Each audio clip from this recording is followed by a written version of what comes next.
Hello friends, in this video we will talk about Aldous Huxley, one of the writer of modern age. We are discussing the writers of modern age. Let's talk about him.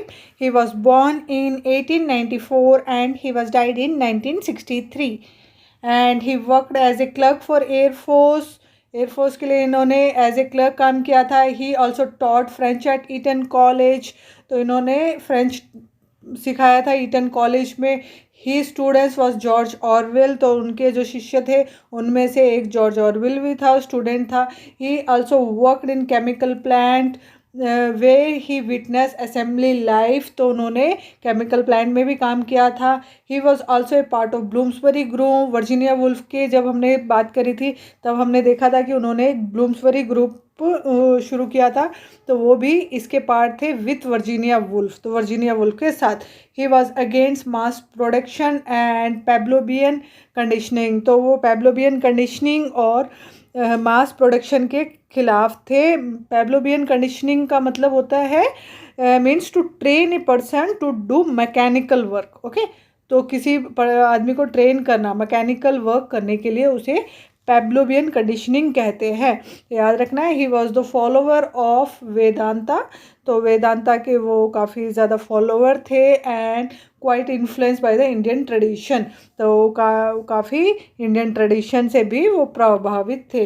And he died of cancer. तो उनकी मृत्यु हो गई थी cancer के वजह से. And he was also nominated for Nobel prize 9 times. कई जगह 7 टाइम्स लिखा आता है, कई जगह 9 टाइम्स. तो नोबेल प्राइज़ के लिए भी उन्हें नॉमिनेट किया गया था. स्टार्ट करते हैं उनके वर्क्स के बारे में. The first is Chrome yellow. The first work is Chrome yellow and it was published इन 1921 में पब्लिश हुआ था. और it was the first novel and the novel is set in a country house. तो ये इनकी फर्स्ट नॉवल थी और जो कंट्री हाउस में सेट हुई है. Where people gather to leech off the host, मतलब बेनिफिट्स जो हॉस्ट के उसके बारे में बात करते हैं. And it is a satire on the passion of that time. तो ये एक व्यंग कसा है वहाँ के जो पैशन उन लोगों में था काम करने का, तो उसके ऊपर, उस ज़माने के टाइम के ऊपर. तो ये एक व्यंग के रूप में इन्होंने लिखा था. The next is Antic Hay. Antic Hay and this is published in 1923 and this is called as novel of ideas then novel of people.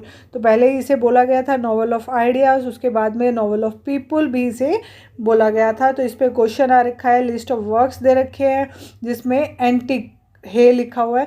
तो आपको ये याद रखना है, ये लास्ट ईयर्स के पेपर के क्वेश्चंस है. मैंने अपने आप से नहीं बनाए हैं क्योंकि कभी भी एग्ज़ाम देने से पहले हमें लास्ट ईयर्स के पेपर भी गो थ्रू करके जाना चाहिए.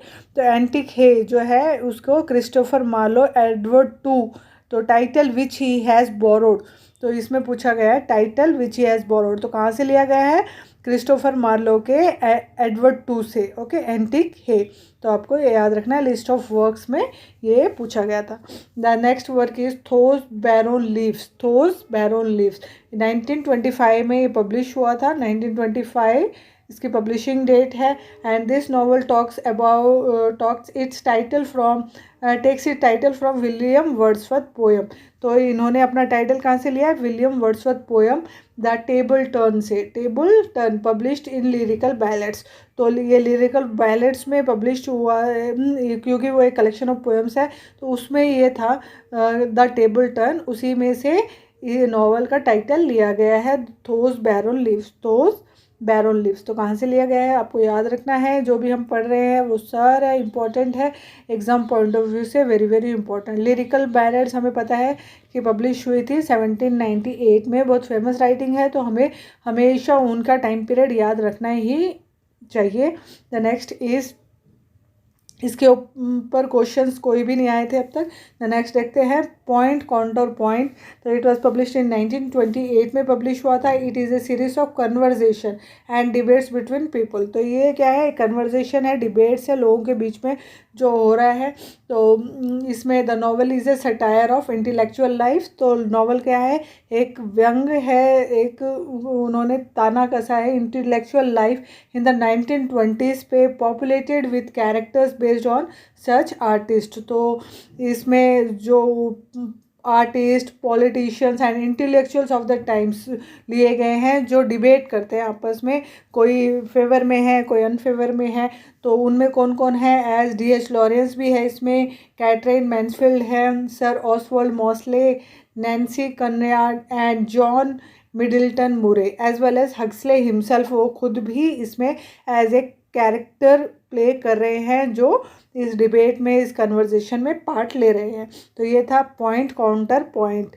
ठीक है, इसमें क्वेश्चन आ रखा है, roman a clef French word for a novel with a key uses contemporary historic figure as if its main character. They are of course given fictional name, example Aldous Huxley. Point counter point में ये थे, character है Mark Rampion is model on. तो Mark Rampion जो character है वो किसके ऊपर मॉडल है, आंसर इज D.H. लॉरेंस। आपको याद रखना है, मार्क रैम्पियन कैरेक्टर है इसमें पॉइंट काउंटर पॉइंट में, और वो किसके ऊपर किसके उस पर लिया गया है, D.H. लॉरेंस के कैरेक्टर पे लिया गया है। The next is Brave new World. Brave new World, तो इट वॉज पब्लिश्ड इन 1932 में पब्लिश हुआ था। It is set in the year 2540 AD। It is set in the year 2540 AD, और ये एक डिस्टोपियन नॉवल है। Talks about what kind of future we will witness.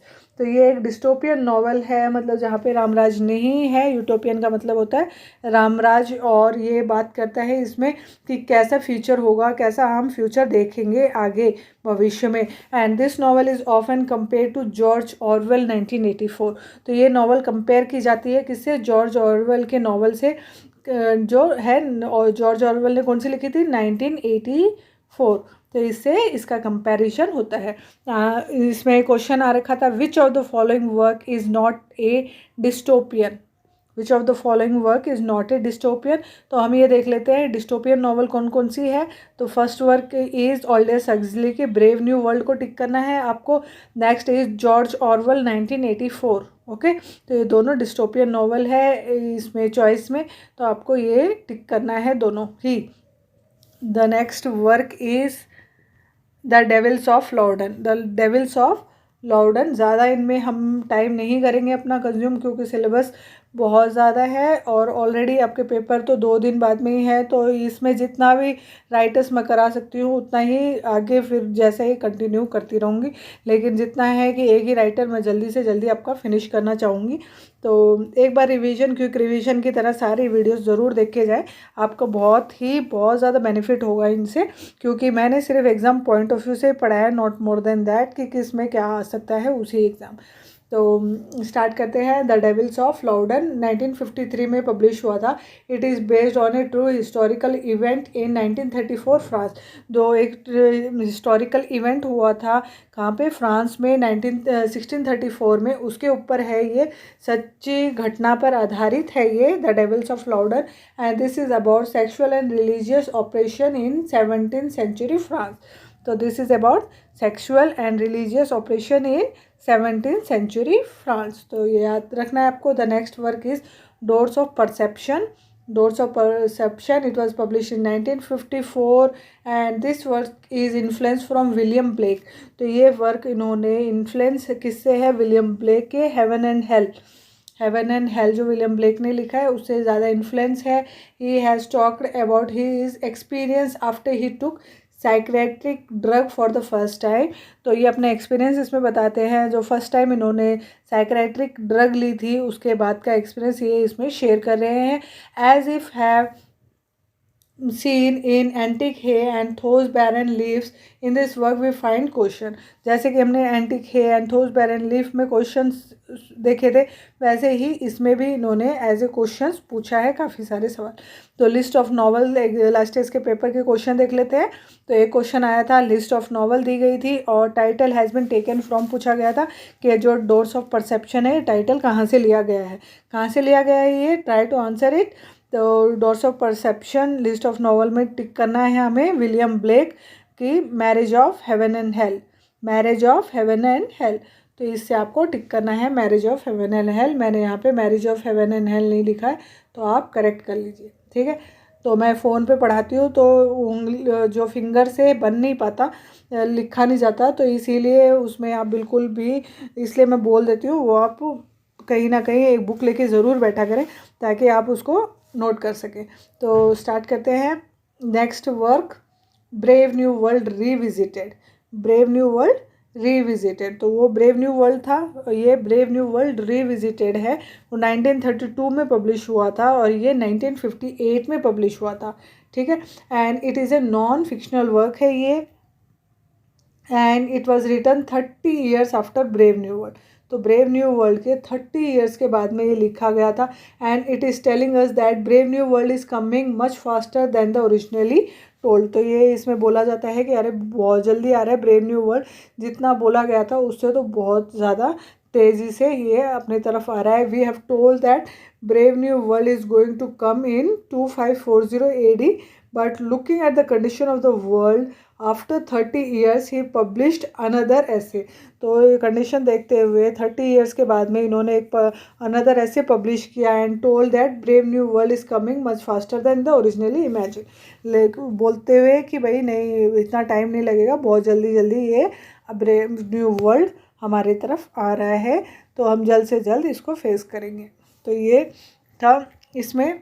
The next is island. It was published इन 1962 में ये publish हुआ था and it is A utopian counter part of brave new world.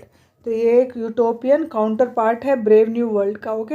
And जैसे कि brave new world क्या था, dystopian novel है ना, वैसे ये क्या है, आइलैंड यूटोपियन काउंटर पार्ट है उसका, ब्रेव न्यू वर्ल्ड का। And this novel revolves around a journalist who's shipwrecked on a fictional island Pala. तो ये एक जर्नलिस्ट के ऊपर है ये कहानी, जिसका जो जर्नलिस्ट है उसके जो शिप है वो टूट जाती है कहाँ पे, फिक्शनल आइलैंड के ऊपर, जिसका नाम है फिक्शनल आइलैंड का Pala. And the theme is intelligent open minded. The theme क्या है, intelligent open minded man gets shipwrecked on a remote tropical island where the native population has managed to create a utopia। तो वहाँ की जो native population है वो utopia बनाती है, क्रिएट करती है। फीचर्स ऑफ पाला आर स्पेशली ट्रेन बर्ड्स, मैना बर्ड। तो मैना नाम का बर्ड है ना, तो वो उसमें स्पेशली फीचर है, इसमें एक दिया गया है जिसमें मैना बर्ड, जो हम बोलते हैं ना मैना है या कौन सी है, तोता है, तो तोता मैना, तो उसी फिक्शनल बर्ड का नाम लिया गया है मैना बर्ड। तो आज हमने अपना अर्लियस्ट हक्सले कंप्लीट कर लिया है। कल की वीडियो में हम करेंगे ग्राहम ग्रीन। तो आप सारी वीडियो सिक्वेंशियली देखिए, बहुत ही अच्छा रिवीजन हो जाएगा आपका, बहुत धांसू वाला रिवीजन। आपको मेरी वीडियोस अच्छी लगे तो प्लीज़ चैनल को जल्द से जल्द सब्सक्राइब कर लें, लाइक कर लें, शेयर करें, कमेंट करें, शेयर ज़रूर करें अपने फ्रेंड सर्कल में। तो जितने आप सभी मेरे साथ जुड़ेंगे उतना ही हौसला मिलेगा, मोटिवेशन मिलेगा और अच्छा काम करने का और अच्छा बेहतरीन करने का। तो प्लीज़ चैनल को जल्दी से जल्दी सब्सक्राइब और लाइक करें, और कोई डाउट हो तो कमेंट करें। Thank you for watching, have a great day.